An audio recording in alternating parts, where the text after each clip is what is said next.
시작합니다. 안녕하십니까? 예. 오늘 요한계시록 강의 19번째 시간, 오늘은 13장 전체를 이렇게 살펴보도록 하겠습니다. 13장 앞에 화면 보시면요, 이렇게 잘 만들어진 드라마나 이렇게 영화를 보면요, 항상 자신의 이 역할들을 잘 이렇게 소화해내는 악역 배우들이 있습니다.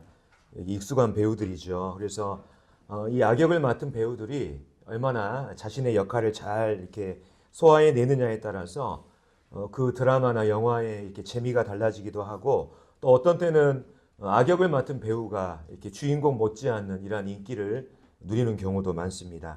그래서 이 악역 배우들의 주된 역할은 뭐냐면 주인공을 대적하는 것입니다. 주인공을 공격하고 또 주인공을 제치고 자기가 그 드라마의 주인공이 되려고 하지만 한결같은 결론은 우리가 잘 아는 것처럼 주인공에게 패배하고 또 최종적으로 비참한 결말을 맞이한다는 이러한 줄거리를 우리가 잘 알고 있잖아요. 이 요한계시록이라고 하는 이 드라마도 마찬가지입니다. 이 드라마의 주인공은 바로 예수 그리스도이시죠. 그리고 사탄은 악역을 맡아서 바로 이 그리스도를 대적하고 또 주인공 행세를 하려고 하지만 결말은요, 그리스도께서 최종적으로 승리하시고 바로 이 사탄은 비참한 최후를 맞이한다고 하는 것이 요한계시록의 전체적인 줄거리입니다. 우리가 지난 시간에 이제 12장을 통해서 이 요한계시록에 나오는 주연급 배우들을 우리가 살펴봤어요. 다 기억나시죠? 여자, 아이, 붉은 용. 그리고 이 캐릭터들이 각각 무엇을 의미하고 상징하는지 이 부분에 대해서도 우리는 다 살펴봤습니다. 그래서 이 12장에는 바로 인류가 시작된 이후에 이 메시아의 출현을 막기 위한 이 사탄의 그 몸부림 뿐만 아니라 환난 기간에 벌어지는 그 하늘에서 벌어지는 미가엘과 그리고 사탄과의 전쟁, 그리고 사탄이 하늘의 이 전쟁에서 패배한 이후 땅으로 쫓겨난 이후에 바로 이스라엘 민족을 후반부 3년 반 동안 극심하게 핍박하는 내용이 바로 지난 시간에 살펴본 이 12장의 내용에 담겨 있습니다. 이제 오늘 우리가 이제 13장을 살펴볼 텐데요. 이 13장에는 이제 조연급 악역들이 등장합니다. 환난 기간에 이제 사탄의 오른팔이 돼서 바로 사탄을 보조하는 조연급 악역 두 배우가 등장하게 되는데요. 이 인류 마지막 시대에 등장하는 이 조연급 배우들은 바로 인류 역사상 가장 위력 있고 영향력 있는 정치 지도자, 이 정치 지도자를 다른 말로 적그리스도라고 합니다. 뿐만 아니라 종교 지도자, 성경에서는 거짓 선지자라고 이렇게 표현을 하고 있거든요. 그래서 이 두 조연급 악역들이 활동하는 이러한 내용들이 이제 이 13장에 담겨 있는데, 오늘 이 부분을 함께 살펴보도록 하겠습니다. 먼저 여기에 관련된 성경을 먼저 읽고 시작하겠습니다. 다 같이 요한계시록 12장 마지막 부분 17절이죠. 17절부터 13장 1절과 2절 이렇게 보도록 하겠습니다.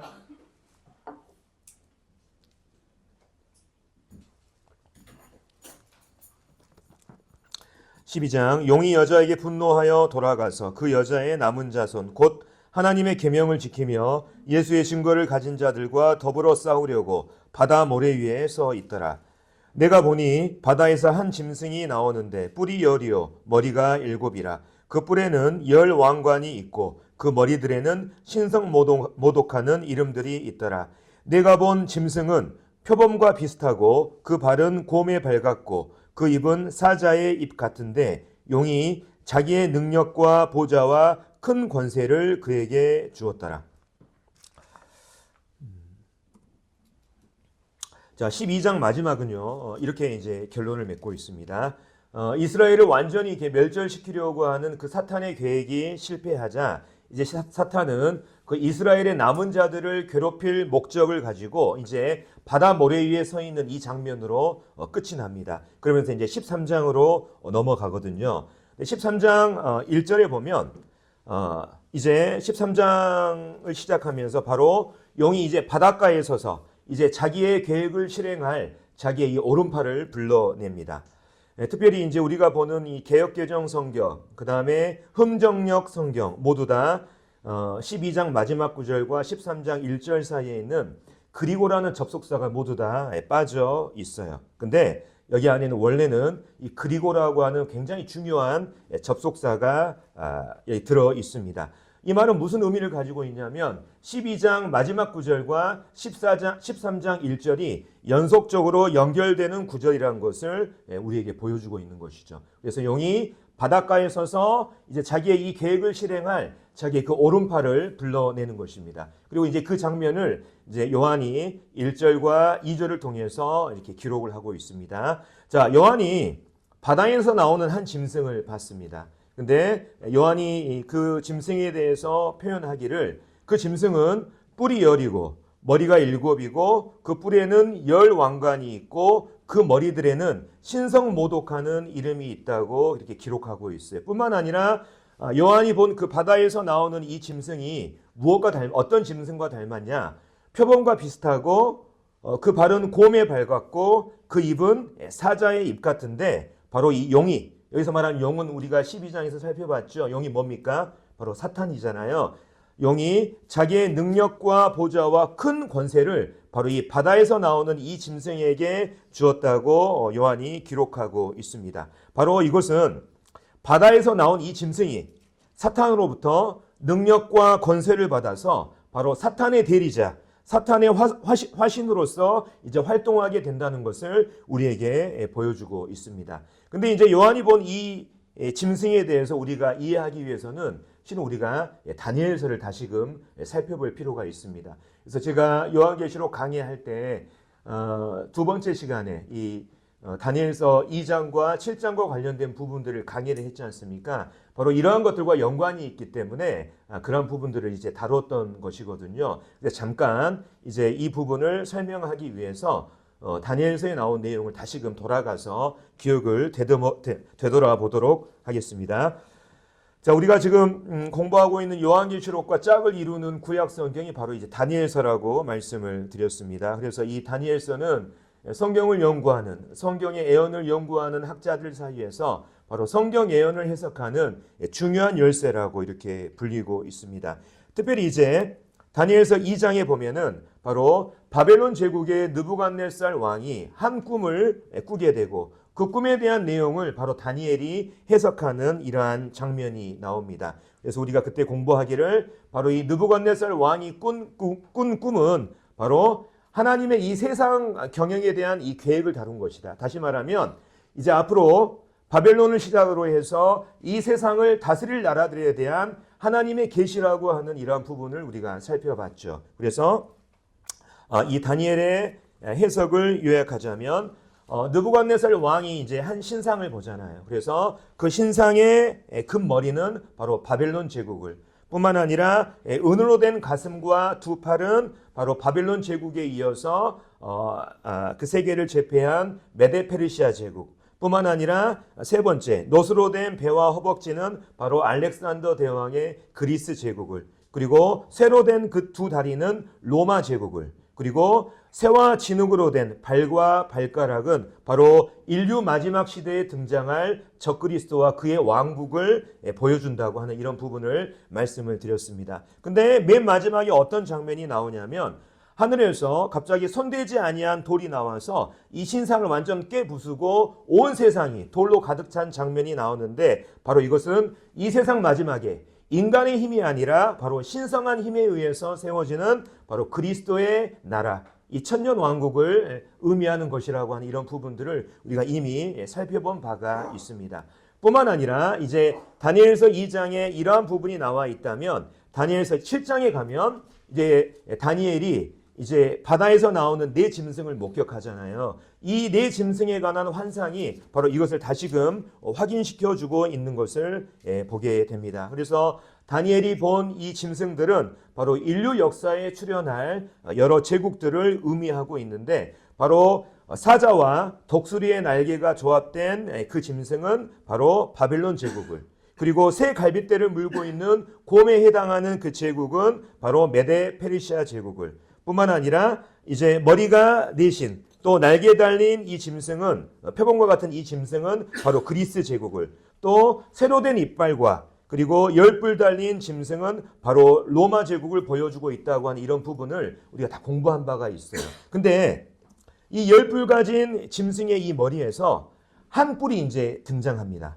한 뿔이 나와서 다니엘서 7장에 보면 이 뿔이 이제 이 뿔이라고 하는 것은 성경에서 어떤 왕이나 지도자를 의미하는데 마지막 시대에 이 한 뿔이 등장해서 이제 그가 어떻게 할 것인지에 대한 내용이 다니엘서 7장 25절에 나와 있죠. 제가 읽어보면 그가 이 인격체가 장차 지극히 높으신 이를 말로 대적하며 또 지극히 높으신 이의 성도를 괴롭게 할 것이며 또 그가 또 때와 법을 고치고자 할 것이며 성도들은 그의 손에 붙임받아 한 때와 두 때와 반 때를 지내리라 하는 이 말씀이 있습니다. 이 말씀을 쉽게 말씀드리면 장차 한 지도자가 나와서 그가 지극히 높으신 이를 말로 대적한다는 거예요. 이게 뭡니까?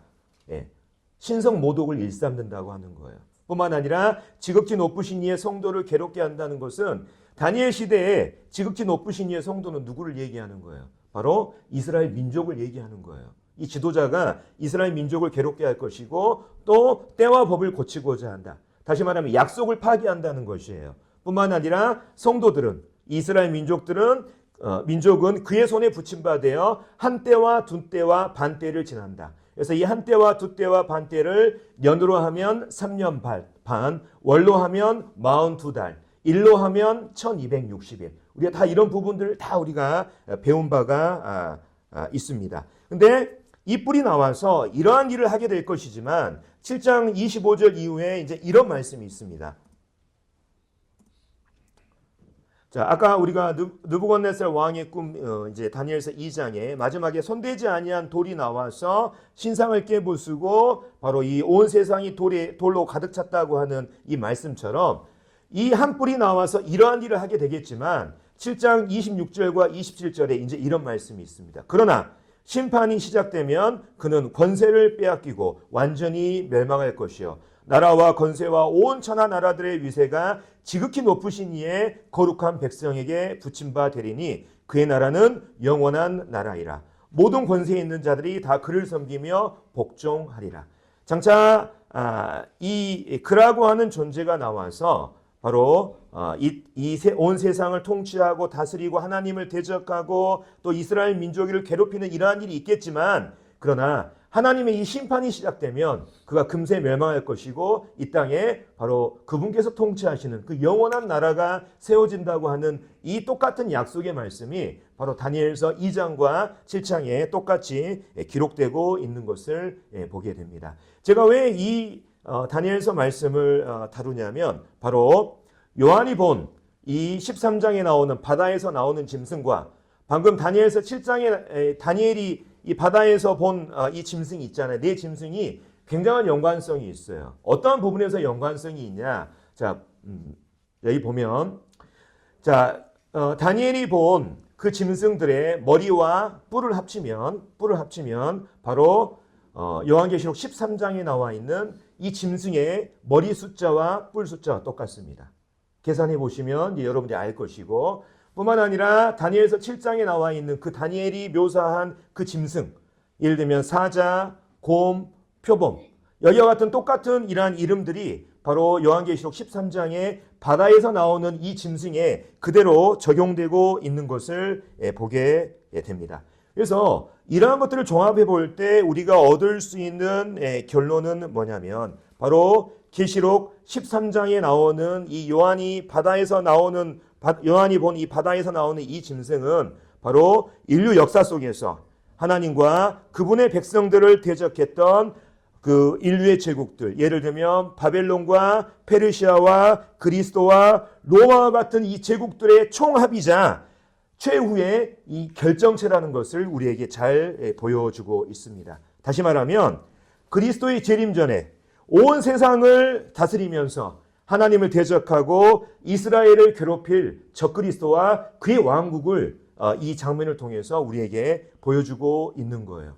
특별히 요한이 13장에서 봤던 이 바다에서 나온 이 짐승은 사자의 입을 가지고 있었습니다. 그래서 다니엘서 7장과 우리가 연관시키면 이 사자는 바벨론을 생각하게 하죠. 그래서 바로 이 적그리스도의 그 왕국은 적그리스도가 다스리는 그 나라는 바로 그 시대에 이 바벨론의 단일 종교 체제로 돌아갈 가능성이 높다는 것을 보여줍니다. 다시 말하면 그 시대는 종교가 통합된다고 하는 이 가능성을 우리에게 보여주고 있어요. 뿐만 아니라 이 바다에서 나오는 짐승이 곰과 닮았다 그랬지 않습니까? 곰이 아까 말한 것처럼 메데 페르시아 제국을 의미하는데 바로 이 적그리스도의 이 나라가 바로 메데 페르시아 제국처럼 그를 대적하는 이 대상들을 무참하게 삼키는 이러한 잔인함을 가지고 있는 이러한 나라라고 하는 것을 우리에게 보여주죠. 뿐만 아니라 이 바다에서 나오는 짐승은 표범과 닮았다고 얘기하는데 이 표범은 바로 알렉산더의 그리스 제국을 우리에게 생각나게 하죠. 알렉산더가 그리스 제국을 정말로 삽시간에 이루어냈거든요. 신속하게 온 세계를 통일했던 이러한 성격이 있지 않습니까? 바로 적그리스도의 그 나라 역시 이 적그리스도가 신속하게 이 세계를 통일할 것이라고 하는 이러한 가능성을 우리에게 잘 보여주고 있습니다. 뿐만 아니라 이제 일곱 머리, 열 뿔이라고 하는 이거는 뭘 얘기하냐면 우리가 지난 시간에 요한계시록 12장에 보면 용이 어떻습니까? 붉은 용이 일곱 머리, 열 뿔을 가지고 있었잖아요. 다시 말하면 바다에서 나오는 이 짐승이 바로 일곱 머리, 열 뿔이라고 하는 이 사탄의 대리자로서 그러한 역할들을 수행한다고 하는 것을 우리에게 보여줄 뿐만 아니라 과거에 로마라고 한 제국이 어떻습니까? 로마 제국이 여러 나라들을 다스리면서 한 황제가 이 여러 제국들을 다스렸잖아요. 마찬가지로 바로 이 적그리스도의 왕국은 열 발가락 우리가 그 부분을 저번에 우리가 살펴봤는데 바로 여러 다민족 연합체로 구성된 나라겠지만 바로 적그리스도라고 하는 한 통치자, 한 독재자 안에서 통치된다고 하는 이러한 모든 가능성들을 바로 이러한 그림들을 통해서 우리에게 보여주고 있다고 할 수가 있겠습니다. 그래서 바로 요한이 지금 13장 1절에서 묘사하고 있는 바다에서 나오는 이 짐승은 바로 뭘 의미하냐? 이 세상 마지막에 등장해서 사탄으로부터 능력과 권세를 받아서 사탄의 계획을 실행할 그의 오른팔, 다시 말하면 적그리스도와 그의 왕국을 우리에게 보여주고 있습니다. 그래서 이 부분 이해되시죠? 그래서 바다에서 나오는 이 짐승이 바로 이 적그리스도를 우리에게 보여주고 있다.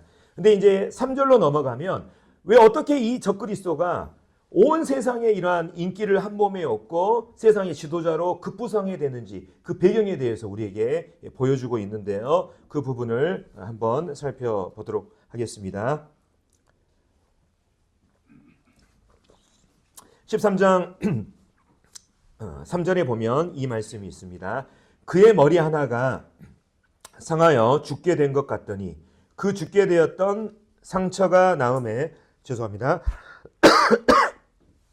온 땅이 놀랍게 여겨 짐승을 따르고 이렇게 기록이 돼 있죠. 여기 보면 바다에서 나오는 그 짐승의 머리 하나가 상하여 죽게 됐다고 이렇게 말하고 있습니다. 여기서 말하는 머리는 뭘 의미하냐면 나중에 우리가 요한계시록 17장에 보면 일곱 머리에 관한 이런 내용이 나오거든요. 바로 쉽게 말씀드리면 요한계시록 17장에 따르면 바로 이집트, 아수르, 바벨론, 페르시아, 그리스, 이 로마의 계보를 잇는 그 일곱 번째 제국에서 출현하게 될 한 지도자, 한 왕을 지금 의미하는 것으로 보입니다. 근데 이 지도자가 치명적인 상처를 입고 죽게 되었습니다. 근데 이 치명적인 상처가 어떻게 된 상처냐? 우리가 13장 14절에 보시면 이런 말씀이 있어요. 13장 14절에 보면 제가 한번 읽어볼까요? 짐승 앞에서 받은 바 이적을 행함으로 땅에 거하는 자들을 미혹하여 땅에 거하는 자들에게 이르기를 칼에 상하였다가 살아난 짐승을 위하여 우상을 만들라 하더라. 그러니까 여기 말하는 이 상처, 이 상함, 이 짐승이 어떻게 상처를 입었냐? 14절 우리가 그 14절에 보면 칼에 의해서 상했다고 하는 이러한 표현이 나오는 것을 보게 됩니다. 그래서 이 칼에 의해서 상처를 입었다고 하는 이것을 이제 많은 주석가들이 주의할 때 이제 이 인물이 이제 정치 지도자잖아요. 그래서 어떠한 암살 시도에 의해서 이가 칼에 맞아서 거의 죽음 직전에 회생 불가한 치명적인 상처를 입었다고 이렇게 주의하는 분들이 굉장히 많습니다.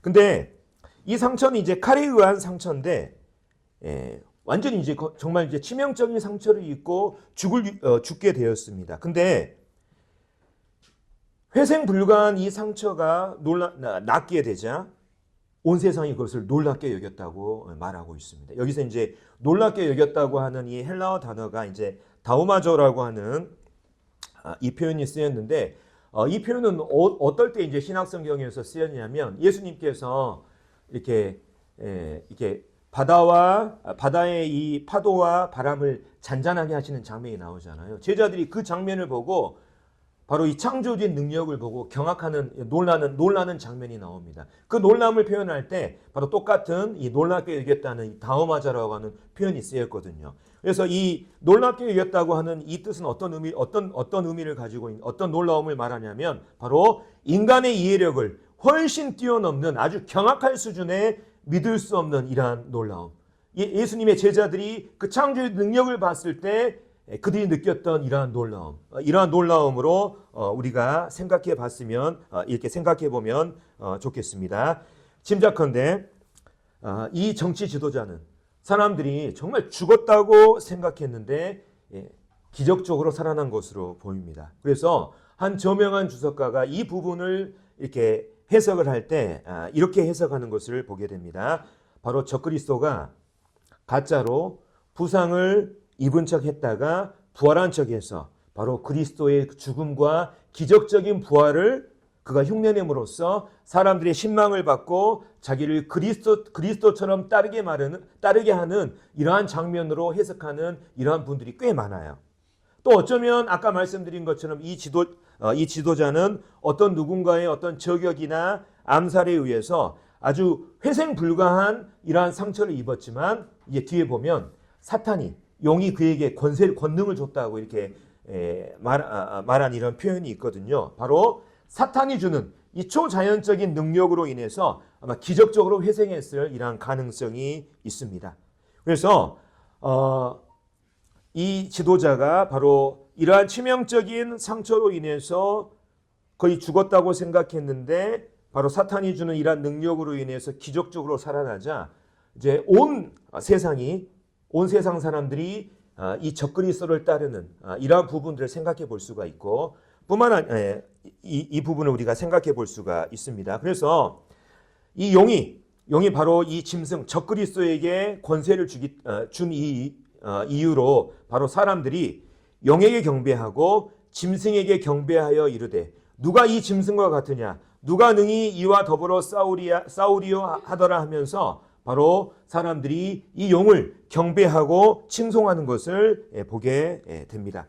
그래서 여기 보면 사람들이 용이 이 짐승에게 이러한 권세를 주었기 때문에 용에게도 경배하고 짐승에게도 경배한다고 하는 이런 표현이 있지 않습니까? 그러니까 우리가 실은 예수님을 경배하는 이것을 통해서 우리가 또 하나님을 경배하는 거지 않습니까? 마찬가지로 이 시대의 사람들이 적그리스도를 경배하는 이 일을 통해서 실은 사탄을 경배하게 되는 것이죠.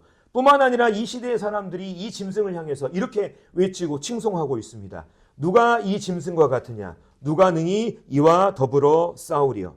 이것은 뭐냐면 사탄이 그에게 준 이 권능으로 인해서 이젠 이 세상 그 어떤 누구도 바로 이 적그리스도가 가진 이 권위에 도전할 수 있는 그 상대가 아무도 없다는 것을 우리에게 잘 보여주고 있습니다.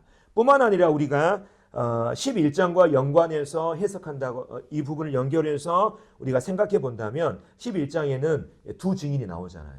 두 증인이 등장해가지고 온 세상 많은 사람들에게 하나님의 말씀을 전하고 이적들을 행하면서 이 땅의 불신자들을 괴롭게 하잖아요. 근데 이들에게 해를 가하려고 하면 이 두 증인이 행하는 이 권세로 인해서 죽임을 당하는 이러한 일들, 그 다음에 온 세상 사람들이 정말 경멸하지만 감히 정말 목숨이 두려워서 접근조차 하지 못하는 이 일을 누가 해내냐면 바로 이 적그리스도, 무정에서 올라오는 짐승에 의해서 이 두 증인이 죽임을 당하는 장면이 11장에 나오잖아요. 그래서 사람들이 그토록 경멸하고 싫어하고 두려워했던 이 두 증인을 죽인 이 적그리스도를 바로 이렇게 칭송하고 또 그를 높이는 이러한 장면으로 우리가 볼 수가 있는 것입니다. 특별히 이제 이 다음 구절에 보면 자, 이 적그리스도가 사탄으로부터 받은 이 두 가지가 나옵니다. 두 가지가 나오는데 이 부분을 좀 자세히 한번 설명을 해 보도록 하겠습니다. 자, 5절부터 8절을 제가 한번 쭉 읽어보겠습니다. 또 짐승이 과장되고 신성 모독을 말하는 입을 받고 또 42달 동안 일할 권세를 받으니라.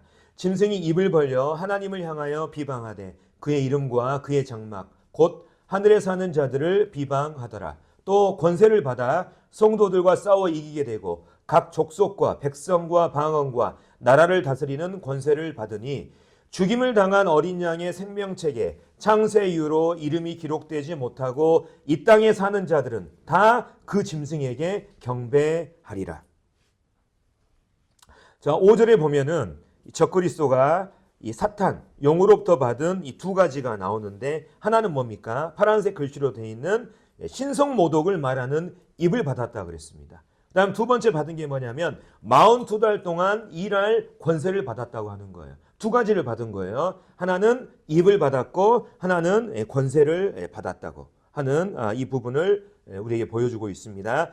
이 42달 동안 일할 권세를 받았다고 하는 것은 42달 동안 3년 반 동안 사탄의 대리자로서 온 세상을 다스릴 그 권세를 받았다고 하는 거예요.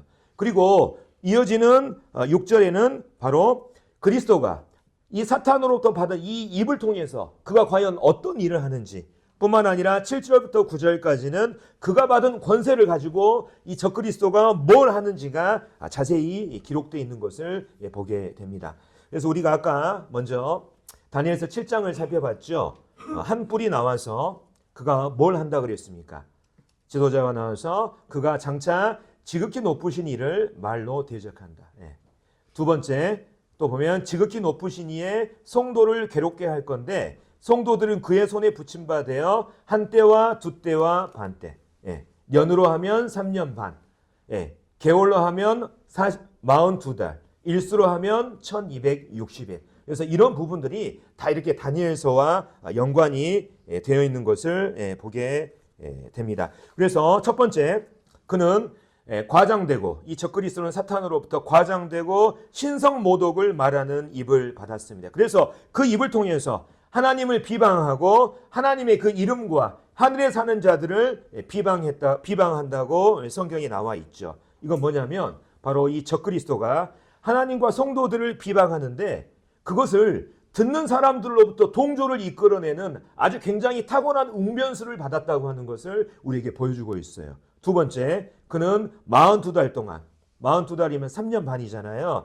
42달 동안 일할 권세, 다시 말하면 사탄의 대리자로서 온 세상을 다스릴 그 권세를 받았습니다. 그리고 그 권세를 가지고 성도들과 싸워서 이기게 된다고 말하고 있죠. 여기서 말하는 성도란 바로 아까 말씀드린 바로 이스라엘 민족들, 이스라엘 안에서도 하나님을 믿고 구원받은 이러한 참 신자들을 의미하는 것으로 보입니다. 그래서 적그리스도는 그가 받은 이 권세를 통해서 이스라엘 민족을 42달 동안 아주 맹렬하게 핍박할 것으로 보입니다. 우리가 이미 다 공부했습니다. 11장에 보면 예루살렘이 이방인들의 손에 짓밟혀서 42달 동안 짓밟힘을 받게 된다고 하는 것을 우리가 11장을 통해서 이미 공부했고요. 그 다음에 12장에 기록된 것처럼 이스라엘은 사탄의 박해를 통해서 광야로 피해서 한 때와 두 때와 반 때를 피하게 된다고 하는 이것도 우리가 살펴봤습니다. 그래서 여기에 나와 있는 것처럼 바로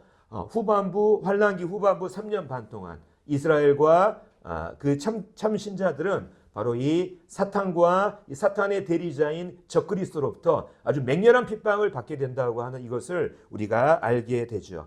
특별히 이제 이 적그리스도가 사탄으로부터 받은 이 권세는 어떤 권세냐면 중간 구절에 보면요. 각 족속과 백성과 방언과 나라를 다스리는 권세라고 말하고 있습니다. 다시 말하면 온 세상을 다스리는 권세라고 하는 거예요. 그리고 이 권세 앞에 바로 땅에 사는 모든 자들, 특별히 생명책에 기록되지 못한 이 땅의 모든 불신자들이 바로 이 적그리스도를 경배하게 된다고 성경은 말하고 있습니다. 경배라고 하는 말의 다른 말은 뭔 말이냐면 예배라고 하는 말이에요. 다시 말하면 이 적그리스도가 이 땅에 사는 사람들에게 하나님처럼 예배를 받게 된다고 하는 이것을 우리에게 보여주고 있습니다. 그래서 데살로니가후서 2장에 보면 바울이 이런 경고를 했죠. 나중에 불법의 사람, 멸망의 아들이 나중에 출현해서 그가 하나님의 성전에 앉아서 자기를 하나님으로 내세우는 일이 있다고 하는 이 부분을 우리가 이미 다 배운 적이 있습니다. 그래서 바로 이 적그리스도가 후반부 3년반 동안 온 세상 사람들에게 하나님처럼 경배를 받는 이러한 일이 있게 될 것이라고 말하고 있죠. 근데 여기 보면 생명책에 기록되지 못한 이 불신자들이 모두가 바로 이 짐승 적그리스도를 경배하게 된다고 말하고 있죠. 그 이유는 뭐냐면 그에게 경배하지 않고 저항하는 사람들에게는 바로 죽음을 각오해야 되는 이런 무서운 결과가 뒤따르게 되기 때문입니다. 그래서 이 다음 구절에 바로 이러한 경고를 이제 요한이 하고 있는 것을 보게 되죠. 누구든지 귀가 있거든 들을지어다. 사로잡힐 자는 사로잡혀 갈 것이요 칼에 죽을 자는 마땅히 칼에 죽을 것이니 성도들의 인내와 믿음이 여기 있느니라. 자, 여기서 누구든지 귀가 있거든 들을지어다. 이 선포의 대상은 누굴 얘기합니까? 교회가 아니라 이 환란기 시대를 사는 성도들을 얘기하는 거예요. 교회는 여기에 포함되지 않습니다. 특별히 우리가 요한계시록 2장과 3장을 우리가 공부할 때 이런 표현을 들었죠. 누구든지 귀 있는 자는 성령이 교회들에게 하시는 말씀을 들을지어다. 근데 이러한 표현이 이제 교회가 빠지고 누구든지 귀가 있거든 들을지어다. 이런 표현으로 바뀌어 있는 것을 보면 확실히 교회는 이 환란의 시대에 이 땅에 거하지 않는 것이 확실하다고 하는 이런 부분들을 우리가 알게 됩니다. 그래서 여기에 대한 이 경고, 누구든지 귀가 있거든 들을지어다, 이 경고는 바로 환란기 성도들을 향한 요한의 경고인 거예요. 그래서 요한은 이 기간에 인내로서 자기의 이 믿음을 지키고자 하는 이 수많은 사람들이 짐승에게 경배하지 않는다는 이 이유로 사로잡혀가고 칼에 죽임을 당하는 그 순교가 있게 될 것이라고 지금 말하고 있는 것입니다. 그래서 이 환란 기간에 이루어지는 적그리스도의 이 박해는 그 시대를 살아가는 성도들에게 유례없는 영적인 힘을 요구하는 것이죠. 그래서 그 믿음을 지키기 위해서 순교당하는 이러한 일들이 이 가운데 발생하게 된다고 하는 이 부분을 우리가 생각할 수가 있습니다. 그래서 지금까지 이 요한이 본 이 첫 번째 짐승, 바다에서 올라온 이 짐승을 다루었다면, 자, 이제 두 번째 짐승이 이 다음부터 나옵니다. 자, 이 첫 번째 짐승은 이 적그리스도는 어떤 역할을 하냐면 바로 사탄의 오른팔 역할을 수행하잖아요. 근데 우리가 이 다음에 살펴볼 땅에서 올라오는 이 짐승은 적그리스도의 오른팔 역할을 해요. 그러니까 사탄의 오른팔, 적그리스도의 오른팔 역할을 하는데 이제 우리가 살펴보게 될 이 땅에서 올라오는 짐승이 적그리스도의 오른팔 역할을 하는 이 거짓 선지자라고 하는 이러한 존재입니다. 그래서 이 부분을 이제 우리가 살펴보겠습니다. 자, 이제 내가 봄에 이제 장면이 바뀌죠.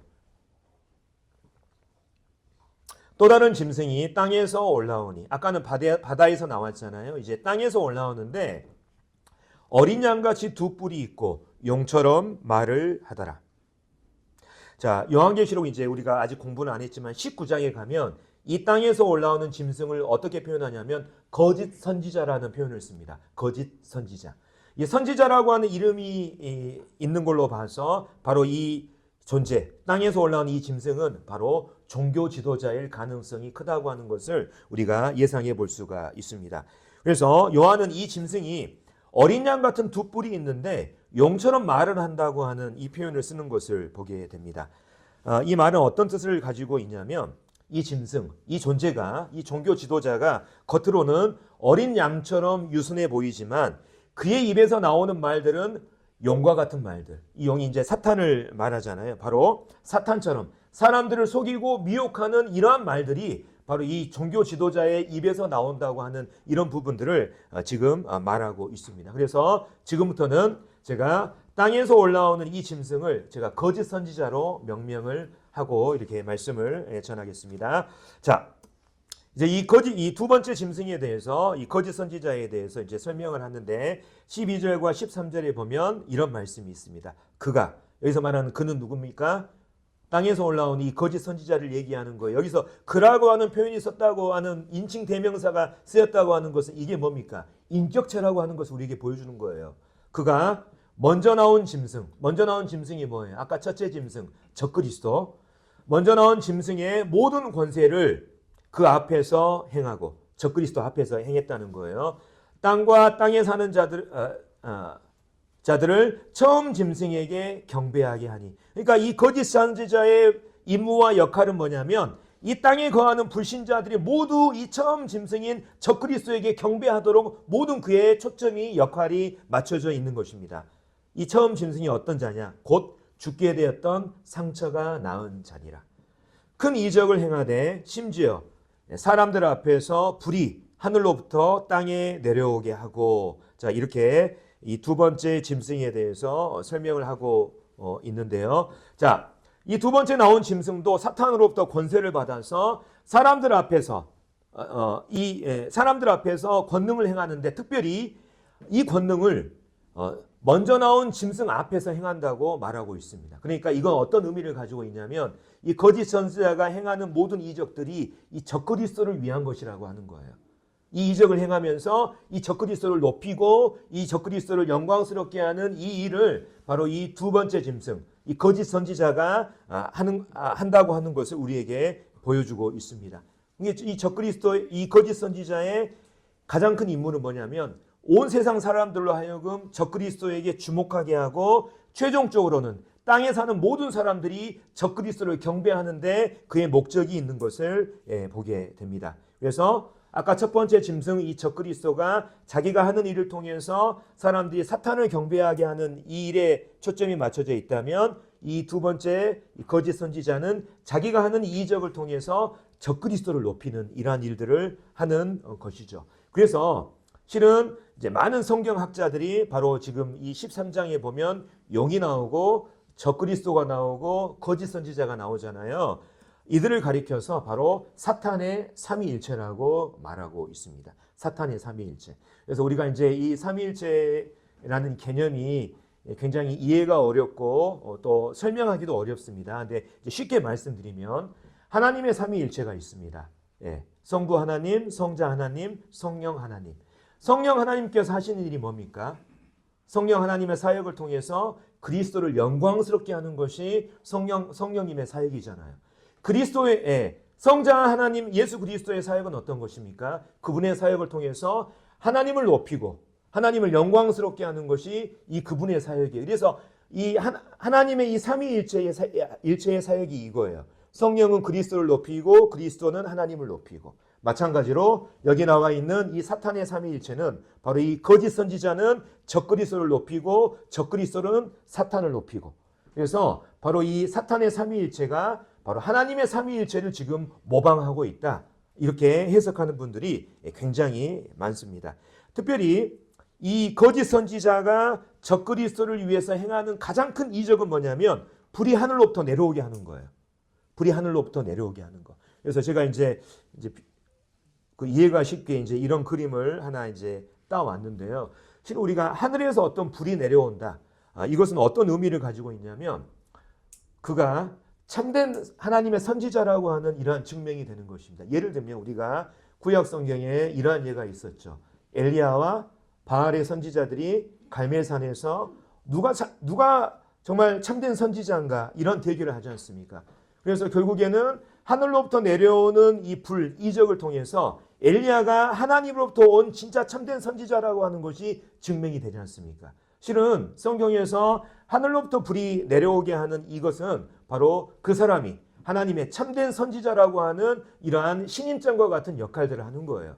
그래서 구약시대에 바로 엘리야가 하늘로부터 내려오는 이 불, 이 이적을 통해서 그가 하나님의 참된 선지자로 증명이 된 것처럼 바로 여기에 나와 있는 거짓 선지자가 행하는 하늘로부터 불이 내려오는 이 이적을 통해서 많은 사람들이 이 거짓 선지자를 정말 참된 신, 하나님으로부터 온 진짜 참된 선지자라고 하는 이러한 신임적 역할을 이제 하게 되는 것이죠.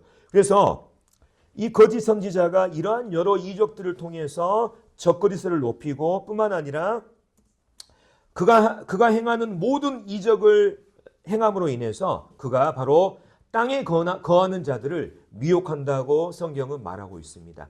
땅에 거하는 사람들을 미혹할 뿐만 아니라 이제 명령을 하죠. 땅에 거하는 자들에게 이르기를 칼에 상하였다가 살아난 짐승을 위해서 우상을 만들어라.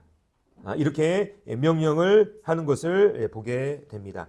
여기서 말하는 칼에 상하였다가 살아난 짐승 누굽니까? 첫 번째 짐승 바로 적그리스도를 말하고 있는 거예요. 적그리스도를 위한 우상을 만들어라. 그래서 여기서 말하는 우상이 어떠한 종류의 우상일지 우리는 알 수가 없지만 거짓 선지자의 가장 큰 임무가 뭡니까? 역할이 뭡니까? 바로 적그리스도를 높이는 거잖아요.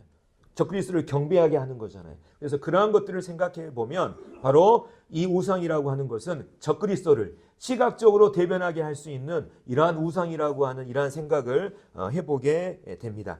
더욱이 이 거짓 선지자가 하는 것이 있어요. 우상을 만들게 했는데 그가 권세를 받아. 그래서 그는 거짓 선지자를 말합니다. 그가 사탄으로부터 권능을 받아서 그 짐승의 우상에게 생기를 주어서 그 짐승의 우상으로 말을 하게 한다는 거예요. 말을. 뿐만 아니라 이 짐승의 우상에게 경배하지 아니한 자는 며칠든지 다 죽이게 해라. 다 죽임을 당하게 하는 이 명령을 내리는 것을 우리가 15절 말씀을 통해서 보게 됩니다. 그래서 여기서 이제 보면 거짓 선지자가 사탄으로부터 받은 권세를 받아서 이 짐승의 우상에게 생기를 준다 하는 이 표현이 있지 않습니까? 그래서 여러 이제 학자들이 이 생기를 준다고 하는 이 표현을 바로 사탄의 악한 영이 이 우상에게 들어간다고 하는 이런 의미로 해석하는 분들도 계시고 어떤 분들은 오늘날 이제 AI와 관련해 가지고 이 부분을 해석하려고 하는 이러한 시도들도 있는 것을 보게 됩니다. 근데 중요한 건 뭐냐면 이 짐승의 우상에게 경배하지 아니하는 자는 다 죽이라고 하는 이 명령이 떨어졌다고 하는 것입니다.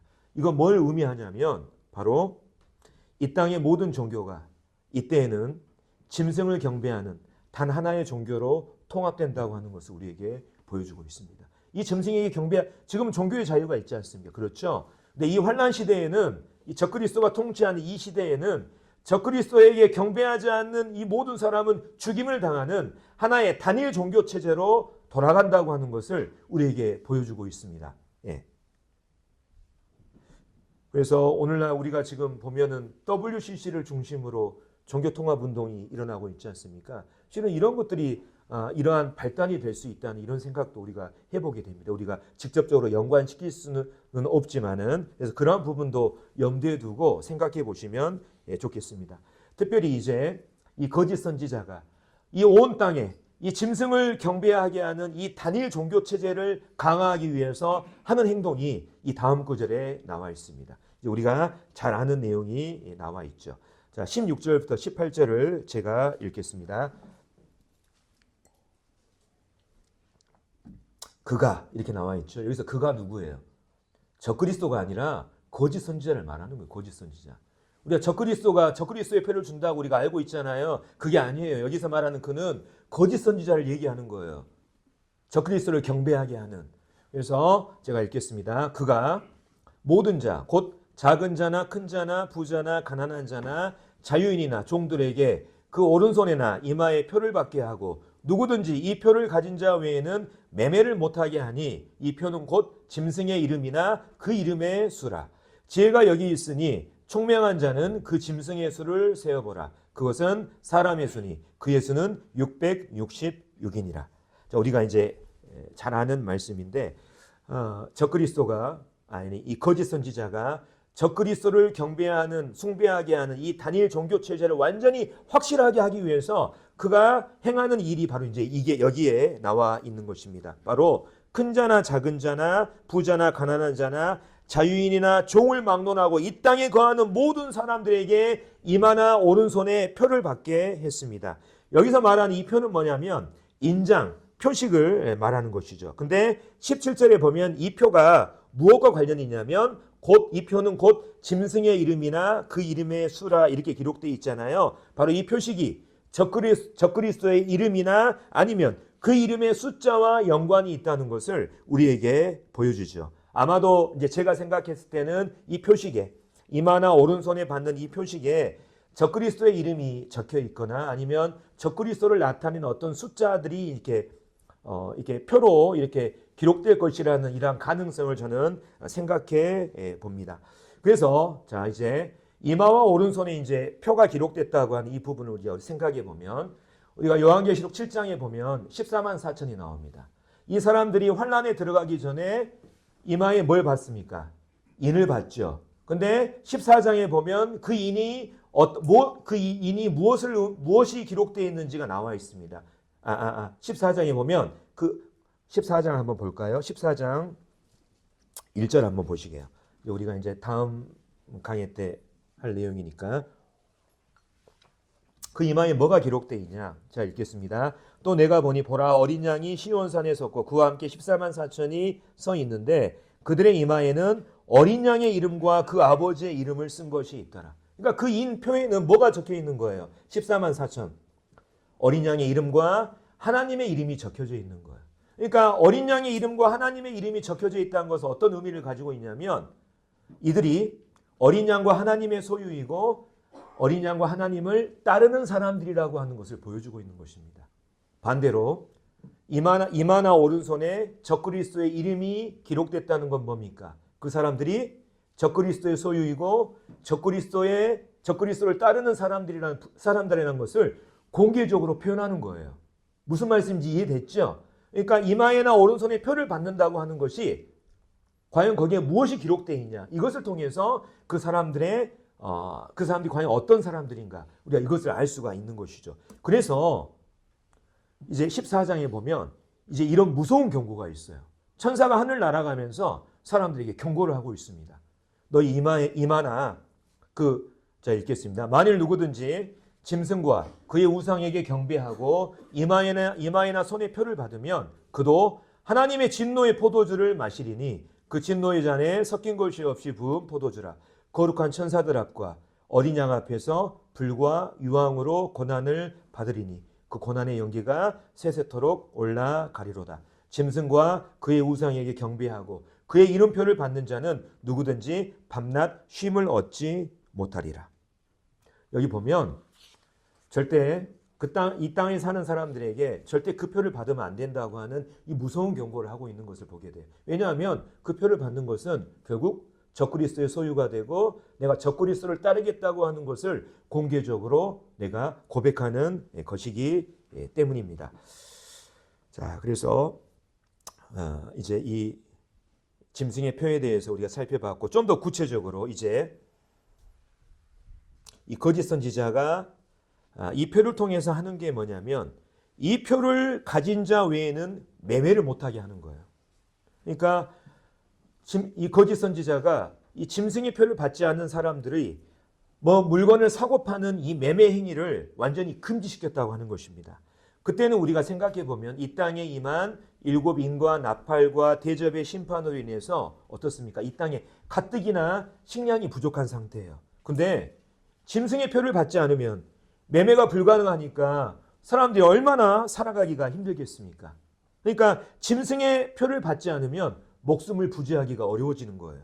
결국 적그리스도가 이 땅에 정치, 종교, 경제 모든 것을 장악한 가운데 이제 이 적그리스도를 거부하게 되면 죽음을 불사해야 되는 그런 시대가 이제 이 시대에 있게 되는 것입니다. 앞으로 일어날 거예요. 마지막으로 이제 요한은 그 시대를 살아갈 사람들에게 그 시대를 살아갈 사람들이에요. 우리가 아니고 그 시대를 살아가는 사람들에게 지혜와 총명의 마음을 가지고 그 짐승의 수를 세보라고 합니다. 그 짐승의 수는 사람의 수. 그러니까 다른 성경에 보면 어떤 사람의 수라는 거예요. 그리고 그의 수는 666이다. 그래서 그 유명한 이제 666이 이제 여기에 등장하고 있죠. 지난 2000년간 17절에 보면 이 표는 그 짐승의 이름이나 그 이름의 수다. 이 단어를 이렇게 이 단어를 근거로 인해서 바로 이 표가 그 적그리스도의 이름과 그 이름의 숫자와 연관되어 있다고 하는 이 말씀을 근거로 지난 2000년간 많은 사람들이, 정말 성경을 연구하는 많은 사람들이, 또 성경에 관심 없는 사람들도 바로 이 적그리스도가 과연 누가 될 것인가 하는 이 부분에 대해서 너무나 많은 이러한 연구와 노력을 했습니다. 특별히 이제 그 가운데 이제 이 적그리스도를 정체를 밝히기 위해서 많은 사람들이 행했던 대표적인 방식이 뭐냐면 이 게마트리아라고 하는 거예요. 한 번쯤은 들어봤을 만한 이러한 이름이기도 한데, 게마트리아라고 하는 건 뭐냐면 이제 쉽게 얘기하면 이제 성경이 히브리어 또 이제 헬라어로 돼 있지 않습니까? 히브리어 헬라어 알파벳에는, 그러니까 우리 한글에는 그게 없는데 히브리어나 헬라어 알파벳에는 그 문자에 해당되는 숫자 값이란 게 있어요. 예를 들면 히브리어 알렙은 이제 1이라고 하는 이 숫자 값이 있습니다. 반대로 헬라어 알파라고 하는 이 알파벳에는 1이라고 하는 숫자가 있어요. 그다음에 시그마라고 하는 이 숫자, 알파벳은 200이라는 숫자 값을 갖고 있다고요. 그래서 예를 들면 어떤 이름이 딱 나오잖아요. 그러면 그 이름에 대한 숫자 값을 대입해 가지고 다 더해 보니까 666이 나왔다. 이런 사람들이 어마어마하게 많은 거예요. 그래서 지금까지 적그리스도로 이렇게 사람들이 얘기했던 사람들이 어떤 사람들이냐면 바로 666에 해당되는 그 숫자 합을 가지고 있는 사람들이, 어떤 대표적인 사람들이 누구냐면 네로 황제, 아무튼 수백 명에 달합니다. 대표적인 사람만 제가 나열한 거예요. 네로 황제, 콘스탄틴, 마호메트, 마틴 루터, 나폴레옹, 링컨, 히틀러, 무솔리니, 루즈벨트, 케네디, 고르바초프, 후세인, 오사마 빈 라덴, 전부 다 숫자 값으로 666을 다 가지고 있다고요. 오늘 최근에는 이런 말도 있습니다. 트럼프가 적그리스도고 그를 돕는 일론 머스크가 거짓 선지자다. 그러니까 이렇게 시사에 맞춰서 막 애언을 해석하려는 이러한 사람들도 있는데, 우리가 이거 알아야 됩니다. 우리가 지금 요한계시록 13장을 공부했는데 13장에서 설명하는 적그리스도의 요건을 충족하는 인물은 인류 역사상 단 한 명도 없었어요. 인류 역사 가운데 한 특정한 사람이 정치와 종교와 종교 모든 것들을 다 장악하고 이 땅에 사는 모든 불신자들이 어떤 이 적그리스도라는 한 특정한 인물을 숭배하지 않으면 죽임을 당하는 이러한 일이 인류 역사에 관이 있었습니까? 없었어요. 이 일은 이제 우리 앞으로 일어나게 될 일입니다. 그래서 우리는 이 적그리스도와 관련돼서 고대 교회의 한 감독에게 굉장히 중요한 지혜를 얻을 수가 있습니다. 리옹의 이레니우스라고 하는 이러한 분이에요. 굉장히 이제 유명한 분인데, 지금부터 1900년 전에도 사람들이 이 적그리스도가 누군가 해갖고 엉뚱한 막 추측들을 막 내놨어요. 그러니까 이레니우스가 이런 말을 했습니다. 그러므로 1900년 전의 일이에요. 그러므로 아무 이름이나 가져다 대며 억측을 일삼기보다는 그 예언이 성취되기를 기다리는 편이 더 확실하고 덜 위험하다. 우리가 마지막 시대를 살아가면서 우리가 귀담아 들어야 될 탁월한 이러한 조언이 아닌가 싶습니다. 많은 사람들이 성경 잘못 해석하면서 적그리스도가 누구다 딱 특정을 하잖아요. 이런 것들에 대해서 조심해야 된다고요. 지금 환난 시대가 아니잖아요. 또 이 666표와 관련돼서 이런 것도 있습니다. 어떤 사람들은 이 베리칩을 666표라 주장하면서 베리칩 이식하면 지옥에 간다고 이렇게 말하는 사람이 있어요.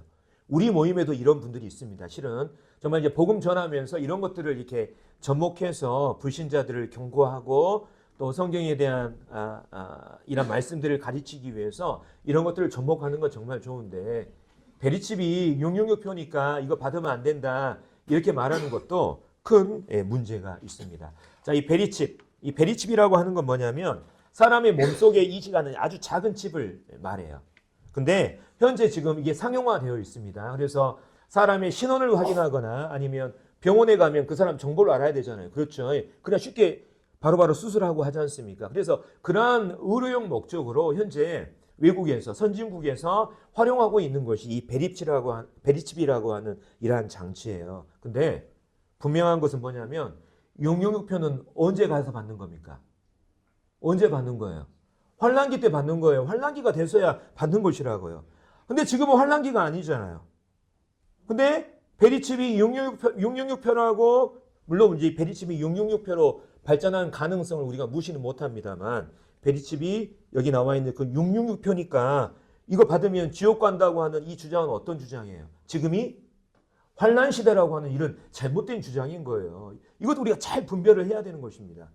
우리가 666표를 적그리스도가 등장해서 온 세상을 통치하고 그 다음에 666표를 받는 일은 지금 이 교회 시대에 있는 일이 아니고 언제 일어날 일이에요. 장차 환란 시대에 있을 일이라고요. 근데 환란 시대에 있는 일을 이 교회 시대에 가져와 가지고 이게 맞다 저게 맞다 이렇게 주장하는 이러한 부분들에 대해서 우리가 여기에 대해서 확실한 분별력과 지혜를 가져야 되는 것입니다. 이것도 666표도 마찬가지예요. 아까 이레니우스가 말한 것처럼 억측을 일삼기보다는 그 예언이 성취되기를 기다리는 편이 더 확실하고 덜 위험하다. 우리가 귀담아야 될 이러한 1900년 전에 있었던 한 신학자의 아주 귀중한 지혜가 아닐까 싶습니다. 그래서 우리가 현재 마지막 시대를 살아가고 있는 것만은 분명한 것 같습니다. 근데 마지막 시대를 우리가 살다 보니까 잘못된 분별들, 잘못된 가르침들, 잘못된 해석들이 정말 주구장창 등장하는 것을 보게 됩니다. 그래서 이 마지막 시대를 살아가는 우리들이 정말 성경에 대한 확실한 지식, 예리한 분별력, 하나님이 주신 이 지혜로 무장하면서 이 시대를 살아가야 되는 것입니다. 우리가 주의 재림을 사모하는 가운데 경건한 삶을 우리가 살아가는 것도 중요하지만 성경에 대해서 제대로 아는 것도 우리가 필요하다고요. 제대로 알아야 잘 섬길 수가 있을 거 아닙니까? 그렇기 때문에 우리가 성경을 공부해야 되는 거예요. 책을 읽고 관심을 가지고 연구해야 되는 이 자세가 오늘날 우리 마지막 시대를 살아가는 성도들에게 필요한 자세가 아닐까 하는 생각을 해보게 됩니다. 자, 오늘 이제 정리하면서 19번째 시간을 이제 제가 했습니다. 이제 20번째 시간, 20번째 강의는 아마 이제 내년도에 해야 될 것 같습니다. 그래서 반년 동안 이제 함께 해주셔서 감사드리고 특별히 이제 계시록 우리가 시작하면서 이 말씀 우리가 읽은 적이 있습니다. 함께 다 한번 읽어볼까요? 다 같이 시작. 이 예언의 말씀을 읽는 자와 듣는 자와 그 가운데에 기록한 것을 지키는 자는 복이 있나니 때가 가까움이라. 자, 여기 보면 이 예언의 말씀, 계시록의 말씀을 읽고 듣고 그 가운데 기록한 것을 지키는 자는 복이 있다. 하나님께서 복을 주시겠다고 말씀하셨습니다. 그래서 하나님께서 이 강의 시간을 통해서 우리가 그동안 얻은 것들을 통해서 하나님께서 우리 삶을 더욱더 복되게 해주시기를 이러한 바라는 마음으로 오늘 말씀을 마치고 20번째 강의 시간은 이렇게 내년에 이렇게 뵙도록 하겠습니다. 네, 감사합니다.